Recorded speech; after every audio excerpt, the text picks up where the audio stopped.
Hello and welcome to another episode of The New Entrepreneur. I'm your host, Natalie Peace. Today we're going to talk about another potentially scary topic, marketing.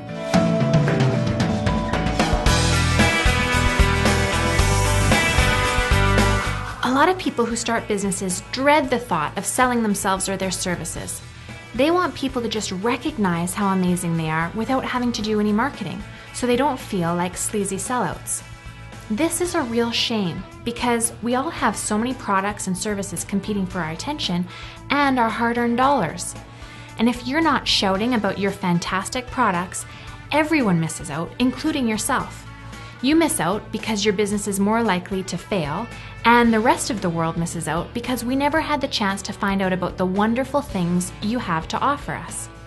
How many times have you gone searching for the perfect tool, the right gift, or the ideal coaching service, and been disappointed when you didn't find it?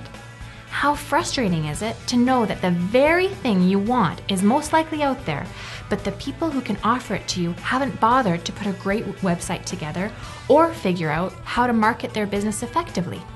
Think about it this way. If you have something great to offer, and I know you do, you will be doing many people a great favor by doing all you can to tell them about it. I believe in my products and in my staff. I know that people patronizing my businesses will have a positive experience, so I feel really good about promoting my business, and I have fun with it. We all know about the big name brands. Starbucks, Nike, and Lululemon are good examples of brands that know exactly what they're all about and who they're selling to. Your business needs to have the same clarity. A brand isn't just about a shiny logo and a color scheme. Your brand starts with your values, your mission, and your vision, as well as the problem you're solving for your customer. You should be clear about these things before you start your business, but if you haven't done so, get clear now. Does your brand stand for environmental responsibility and adventure like Patagonia, or innovative and stylish technology like Apple? Think about the adjectives, concepts, and principles you want your business to be associated with. These should come from your heart, not what you think will sell more units. Developing your brand from your core beliefs, ideals, and passions is what will set you apart and make you successful. I bought into a franchise, Booster Juice, so a lot of the branding was already done for me, in a sense.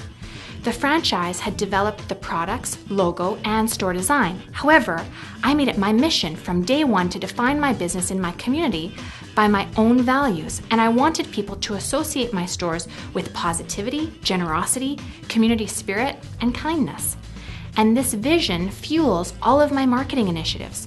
I firmly believe that this is what has set me apart and made me so successful compared to other franchisees. Next is sponsorships. Sponsoring local events, charities, and sports teams is one of my favorite ways of getting exposure for my business because I'm supporting causes I believe in. It's a total win-win.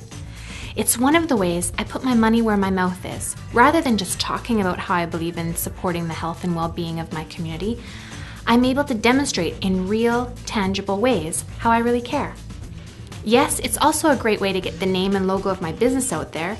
Anytime people can associate my business with a worthy cause, it generates more goodwill for my brand. But I truly believe in the causes I'm supporting and wouldn't jump on board with something I didn't believe in. Think about what matters most to you and who you most want to help out.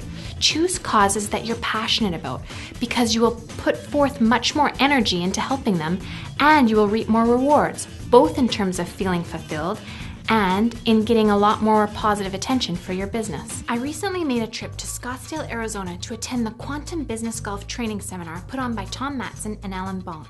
I had the honor of speaking with Tom, who has started dozens of businesses. He shared a brilliant idea with me called strategic philanthropy. Strategic philanthropy is a concept that I coined to describe when you do good and make good at the same time. So it's a philosophy and it's a business strategy.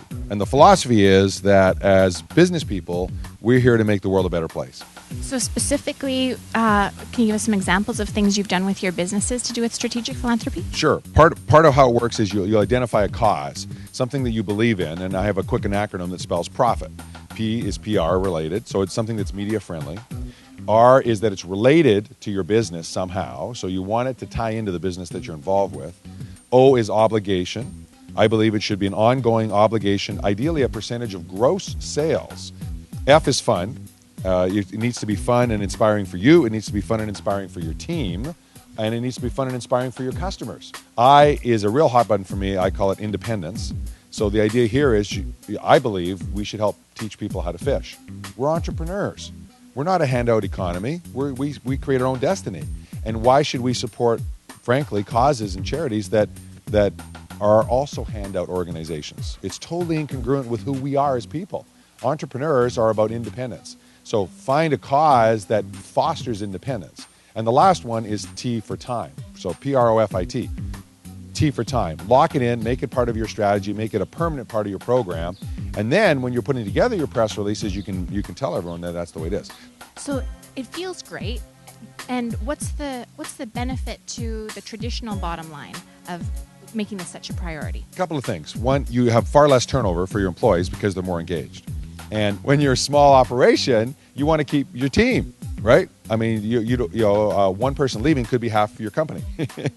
And so retention strategies are always something that you want to think about. And the second, you get a lot of media coverage if you tell people about it. So you get a lot more PR, you get a lot better retention strategies, and then as your customers find out about it, you're going to attract a customer that's very values-driven. And values-driven customers refer more often. They're more resilient when you mess up. They're not going to quit on you as much. And so that's really good for your bottom line too. Another important tool is the SWOT analysis. Some of you know what SWOT stands for. Maybe you've come across it in a boardroom or management meeting before. It's a time-tested tool that can help you think strategically, and you can make great use of it when you're developing your marketing plan. What I'm talking about is doing an analysis of your business, the strengths, weaknesses, opportunities, and threats that exist for you. Spend some time going over each category with the key members of your team, and if you have a solo operation, ask friends and mentors to help you out. The more people you can get to look at your business from an inside-out perspective, the better. Hopefully, you can take an honest and objective look at your business and see what's working, what isn't, and how you can take things to the next level. Consider how marketing can help you capitalize on your strengths and opportunities, and how it can help you overcome your perceived weaknesses and threats, like stiff competition or a slow economy. Only by getting clear yourself on how you are differentiating your business or product from others in your marketplace will you be able to tell your potential customers about it. Now, let's get down to the basics here. Many people feel the best marketing is the kind you can't pay for, and I tend to agree. Always be looking for ways to make your business newsworthy. When I initiated the 22 Days of Kindness campaign at my Booster Juice stores, the local media had never seen anything like it, and it made for a refreshingly positive human interest story. I was interviewed by local TV, radio stations, and newspapers, and I created a website to capture 22 Days of Kindness stories and got people from my community and around the world sharing stories there.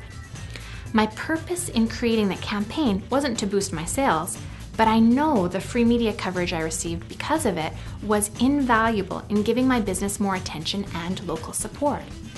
This kind of attention not only helps short term, but people tend to remember it and carry it with them, giving you more business over the long term. What can you do to get the media interested in your business? How can you surprise and delight people? Is there something shocking or entertaining you can do? Think big, get creative, and then make sure to spread the word. Send out press releases, call local reporters, and use social media to get attention. Next is paid advertising. When you do spend money, make sure you do a little research and see which papers and magazines your target market is reading, which radio stations they listen to, and which TV shows they watch. If you believe most of your customers are health-conscious, liberal-minded people, find publications and stations that cater to them. Make it easy for your customers to hear about you. Be strategic. Decide up front how much you're going to spend on advertising each year and how to spend that money throughout the entire year. If your business is seasonal, count on spending more in advance of your busiest times. However, you should also be thinking of marketing strategies to get you more business during the slow times too. The point is to be thinking ahead and spending your marketing budget wisely. This also allows you to buy ads in bulk, which can save you a lot of money. Advertising salespeople are always keen to sell as many ads as possible and are more than willing to give you big discounts for doing so. They view it as a small price to pay for the relationship they're building with you. My approach to advertising is a very personal one. Although I get pre-designed print ads from my franchise, I have written and recorded all of my own radio ads. I wrote my TV commercials and appear in them along with my staff. You may not feel comfortable with this, but it's been a very successful strategy for me. Not only am I selling my products, I'm also keeping my brand local, positive, friendly, and approachable, as opposed to big and corporate. I also pay for print ads in local business magazines. Along with the ad, I've negotiated for space to write a business column. The magazine feels it's a win because they don't have anyone writing to the audience I address, and they appreciate my expertise in this area. I don't talk about my products in this column, but my business is mentioned in my byline. My goal with these articles is to share helpful information to aspiring local entrepreneurs, which is all part of my brand, being generous and community-minded. Think about what you can give to your local magazines along with your standard advertising. What area are you an expert in? Ask them if they see your expertise as a fit for their audience. One of my more unusual advertising campaigns involved the local hockey team. Hockey is huge in my city, and the WHL team gets a lot of support from the community. I saw this as an opportunity. Go where the people are. I went to a game as a spectator and looked around until I saw the golden moment to capture people's attention, the power play. I created an ad that would flash up on the screen during each power play. Okay, this is something they never taught me in business school, but it's probably one of the secrets that has contributed most to my success with advertising. Are you listening? It's a good one. So good, I almost can't believe I'm sharing it here, so do me a favor and use it. The secret is make use of all the senses as much as possible in your advertising. Sight and sound are the easy ones, but see how creative you can get using the others. The key is to think about how you can get their attention knowing that they are bombarded with ads all day long. Start truly paying attention to the ads you notice. Why did you notice them? Tear out ads of magazines and newspapers that caught your eye, and keep a notebook with you to make notes about effective TV and radio commercials. Doing this, along with brand clarity, sponsorships, strategic philanthropy, a SWOT analysis, and public relations, I believe will truly set you up for success. Thank you for joining me today. I hope I've helped you see that marketing can be fun, rewarding, and extremely effective when it's done right. Be sure to check out the next episode because we'll be exploring another side of marketing, social media. I'm Natalie Peace for The New Entrepreneur.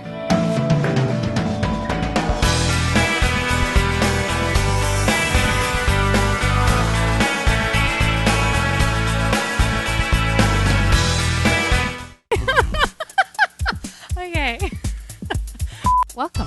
Well, hi, Natalie. The good news is the witness protection program was a good part of my life. So, oh, wait a sec, wrong interview. And most he shared a brilliant idea with me.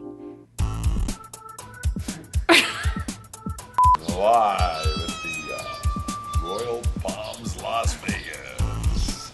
It's Jungle Joey versus Jordan Tequila Man Williams. In a non-holds-bar, knock him down, drag him out, mud wrestling match. I'm Facebooking that. Holy What is it, Jordan Tequila Man Williams? That's great.